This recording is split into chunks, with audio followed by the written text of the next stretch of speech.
አንዴ ይህንን ድንቅ ምስክርነት ተመልከቱ። ኦኬ ወደ ኢሉሚናቲ ተመለስኩ ማለት ነው። አለ የሚገባም በዛ በኩል ካለ ይግባ። ምን ጨነቀው? ትልቅ ኃይል አለ። በዚህ ምንም ጥርጥር የለኝም።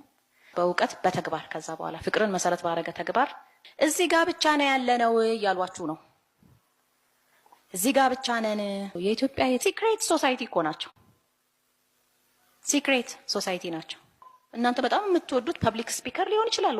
እሱንማ በጣም ይወዱታል። ፐብሊክ ስፒከር ኢሉሚናቲ እያለ በጣም ያስፈልጉናል። ሶስተኛ ደግሞ ተግባር ከዛ በኋላ ማለት ነው። ያ ተግባር ማለት እንግዲህ ተነስ ተጋጭ ማለት አይደለም።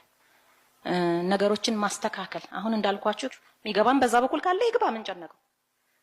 በብዛት ግን ለንደን የሚኖር ኢትዮጵያዊ ይመስለኛል ይሄን መጽሐፍ አንብቢ ብሎ ስለ ኢሉሚናቲ እሱም ላከልኝ በፒዲኤፍ ማለት ነው። ትልቅ መጽሐፍ ሞቲቬተር ምናምን ስራ አላቸው እና በማትጠረጥሩት መልክ ነው አብዛኛው ስራቸው። ሲክሬት ሶሳይቲ የምንላቸው በዛ ነው። መኖራቸው ታውቋል። ወጣት መፍጠር ይሄ እኮ አንድ ትልቅ ስራ እኮ ነው። ትልቅ ስራ ይሄንን መስራት ኢሉሚናቲ ስለ ኢሉሚናቲ የሚያወራ መጽሐፍ አንድ ኢትዮጵያዊ ላከልኝ። ኢሉሚናቲዎች ነን እዚህ ጋር እንደዚህ ኑና ተመዝገቡ ምናምን። ስለዚህ አለ ማለት ነው። ጀመርኩኝ በቀጠሮ ካልሆነም አይገኙ